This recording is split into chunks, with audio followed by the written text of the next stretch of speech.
Hello friends, चलिए आज start करते हैं जावास्क्रिप्ट का एक नया टॉपिक जिसमें हम ये देखेंगे कि वेरिएबल क्या होते हैं, वेरिएबल के अंदर कैसे वैल्यू को स्टोर करते हैं, वेरिएबल कितने टाइप्स के होते हैं जावास्क्रिप्ट के अंदर।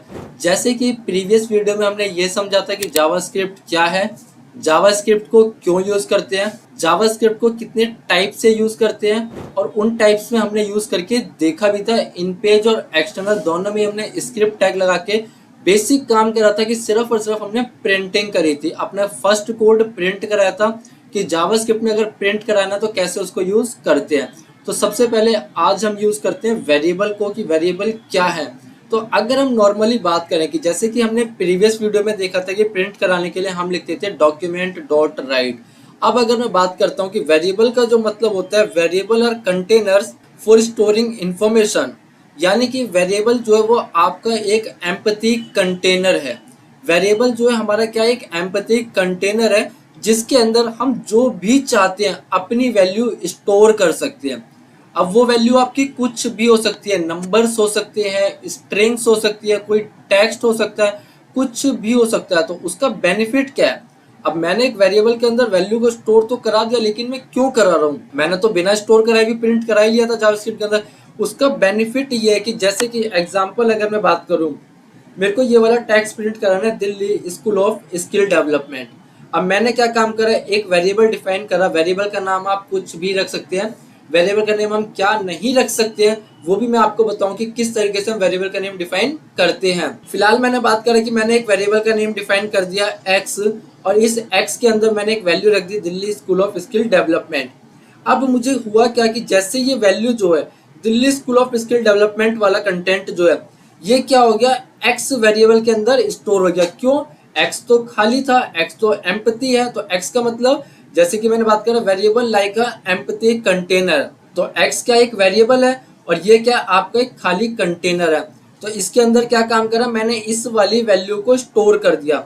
अब अगर मेरे को ये वाली वैल्यू, ये वाला टेक्स्ट कहीं भी प्रिंट कराना है तो मुझे ये पूरा नहीं लिखना पड़ेगा बार बार कि Delhi school of skill development बार बार लिखना है। नहीं, मैं क्या करूंगा, डॉक्यूमेंट डॉट राइट और यहाँ पर ब्रैकेट में जहाँ कंटेंट लिख लेते यहाँ हम लिख देंगे एक्स। क्यों? एक्स के अंदर पूरी ये वैल्यू है। अब इसको हम प्रैक्टिकली भी देखते हैं, उससे पहले हम ये देख लेते हैं कि वेरिएबल कितने टाइप्स के हैं। तो जावास्क्रिप्ट के अंदर हमारे पास 3 टाइप्स के वेरिएबल्स होते हैं। जैसे कि फर्स्ट होता है वेर, सेकंड आपका लेट, थर्ड आपका कॉन्स्ट। तीनों में क्या डिफरेंस है अभी हम वो भी देखेंगे कि वेर और लेट में क्या डिफरेंस है, वेर और कॉन्स्ट में क्या डिफरेंस है, लेट और कॉन्स्ट में क्या डिफरेंस है। स्टार्टिंग करते हैं सबसे पहले हम वेरिएबल से, वेर से। तो चलते हैं इसको एक बारी देखते हैं। अब देखो इसका यूज करने का मेथड भी एकदम वही सिंपल रहने वाला है जैसे कि हमने अपनी प्रीवियस वीडियो में देखा था कि जितनी भी आपको जावास्क्रिप्ट यूज करनी है क्या करना है, अपना स्क्रिप्ट टैग लगाना है। स्क्रिप्ट टैग के अंदर मैंने वही डिफाइन करा वेरिएबल एक्स, एक्स के अंदर मैंने अपनी वैल्यू स्टोर करी और मैंने इसको प्रिंट करा दिया डॉक्यूमेंट डॉट राइट, और मैंने अपने एक्स को प्रिंट करा दिया। चलिए अब इसको प्रैक्टिकली देखते हैं। हम अपने अपने स्क्रिप्ट टैग के अंदर आए और मैंने यहाँ से डिफाइन करा एक वेर। सबसे पहले मैंने आपको बताया था कि हम वेरिएबल देखने वाले हैं, फिर हम लेट भी देखेंगे और कॉन्स्ट भी देखेंगे। मैंने डिफाइन करा वेरिएबल एक्स और इसके अंदर मैंने वैल्यू डाल दी जो भी आपको चाहिए। मैंने ये वैल्यू लिखी इसके अंदर। अब देखो इतना अगर मैं चेक कराऊंगा आपको तो देख सकते हो आप इसका कोई रिजल्ट नहीं मिल रहा है आपको। क्यों? क्योंकि मैंने एक्स वेरिएबल के अंदर इस वैल्यू को स्टोर तो करा दिया लेकिन प्रिंट नहीं कराया। जैसे कि प्रीवियस वीडियो में बात हुई थी कि अगर हमें कोई भी चीज प्रिंट करानी तो उसके लिए हमें क्या लिखना पड़ेगा, document dot right. Document dot right लिखा मैंने यहाँ पे क्या, अब मेरे को क्या चाहिए, मेरे को ये कंटेंट चाहिए। अब ये कंटेंट कहाँ है, किसके पास है, ये कंटेंट एक्स वेरिएबल के पास है। तो मैंने क्या काम करा, यहाँ पर प्रिंट करा दिया अपने एक्स वेरिएबल को। मैंने जैसे अपने एक्स वेरिएबल को प्रिंट कराया, अब अगर मैं देखूं, अब आप देख सकते हो आपके पास ये आ गया। अब मेरे को क्या चाहिए, 5 बार चाहिए। अगर हम वेरिएबल नहीं यूज करते तो मेरे को 5 बार लिखना पड़ता। अब मुझे क्या काम करना है, मैं यहाँ से गया, मैंने इसी को कॉपी करा और मैंने इसको दोबारा पेस्ट कर दिया। ये आ गया, देखो आपके पास दोबारा भी आ गया। अब देखो आपके पास एक बार ये आ गया, फिर उसके बाद दोबारा भी आ गया। तो यानी कि मुझे जितनी बार भी या जहां कहीं भी मेरे को यूज करना होगा, मैं क्या काम करूंगा, मैं सिंपल काम करूंगा। मैंने एक वेरिएबल एक्स लिया, मतलब कोई भी वेरिएबल लेंगे हम, उसके अंदर वैल्यू स्टोर करेंगे और जहां कहीं भी चाहिए होगा हम इस तरीके से उसको प्रिंट करा देंगे।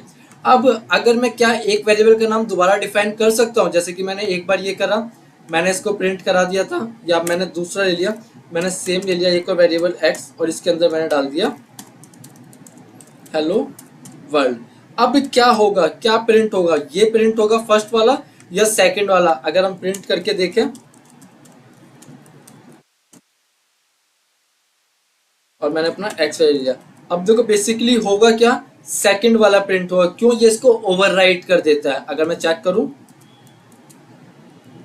तो देखो सेकंड वाला प्रिंट हो गया। क्यों? क्योंकि उसने क्या काम करा, इसको ओवरराइट कर दिया। अब इस थोड़ा सा इसको ध्यान से समझे, क्योंकि यही है मेन डिफरेंस वेर, लेट और कॉन्स्ट के अंदर।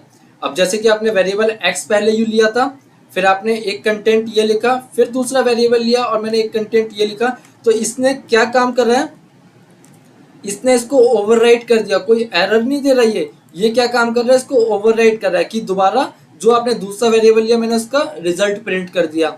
अगर अब मैं लेट को यूज करूं, मैं इस कंटेंट को यहां से हटा देता हूं, मैंने एक लिया let x is equal to, मैंने सेम कंटेंट डाल दिया,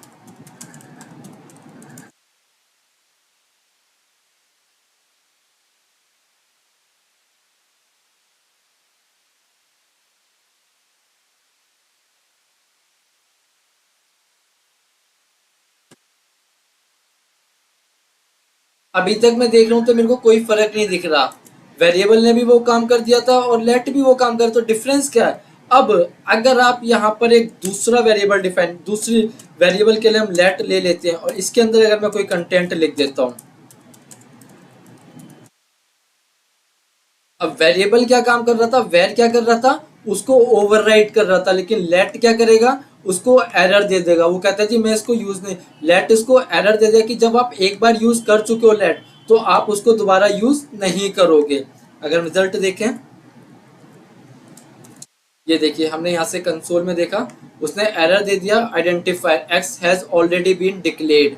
आप इसको ऑलरेडी पहले डिक्लेयर्ड कर चुके हो, आप इसको दोबारा डिक्लेयर्ड नहीं कर सकते थे। वेर क्या कर रहा था, उसको ओवरराइट कर रहा था, जो आपने पहले यूज कर दिया ठीक है, आपने दोबारा यूज करा, उसने ओवरराइट कर दिया, लेकिन लेट उसमें एरर दे देगा, आपको रिजल्ट ही नहीं दिखाएगा। सेम एज कॉन्स्ट भी है, कॉन्स्ट डिफाइन में, कॉन्स्ट प्रॉपरली अपना वैसे डिफाइन कर रहा है कॉन्स्टेंट, वो अपने अंदर पूरा एक कॉन्स्टेंट है। अगर मैं बेसिक्स बात करूं, कॉन्स्ट मैंने डिफाइन कर दिया,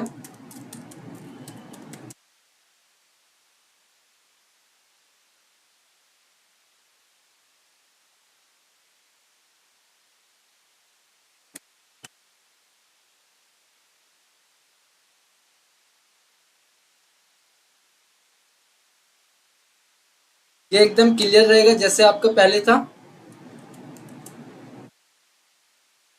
रिजल्ट आ रहा है, आप देख रहे हैं कंसोल में कोई एरर नहीं है। सेम एज वही काम अगर मैं यहाँ कर दूं, मैं एक बार कॉन्स्ट को दोबारा डिफाइन कर दूं, अगर सॉरी, सेम एरर जो आपको वहां मिल रहा था, सेम वही एरर आपको यहाँ भी मिल जाएगा। X has already been declared, यानी कि कांस्टेंट है, वेरिएबल को आप दोबारा डिक्लेयर कर सकते हो तो आपकी वैल्यू को ओवरराइड कर देगा। लेट में और कॉन्स्ट में आप दोबारा यूज नहीं कर सकते। तो आज हमने क्या क्या टॉपिक कवर करे, हमने ये समझा कि वेरिएबल क्या है, हमने ये देखा कि वेरिएबल को क्यों यूज करते हैं, और आपके 3 टाइप्स के वेरिएबल होते हैं। हमने तीनों टाइप्स के वेरिएबल को यूज करके देखा, तीनों में क्या डिफरेंस है, हमने वो अपने डिफरेंशिएशन को समझा।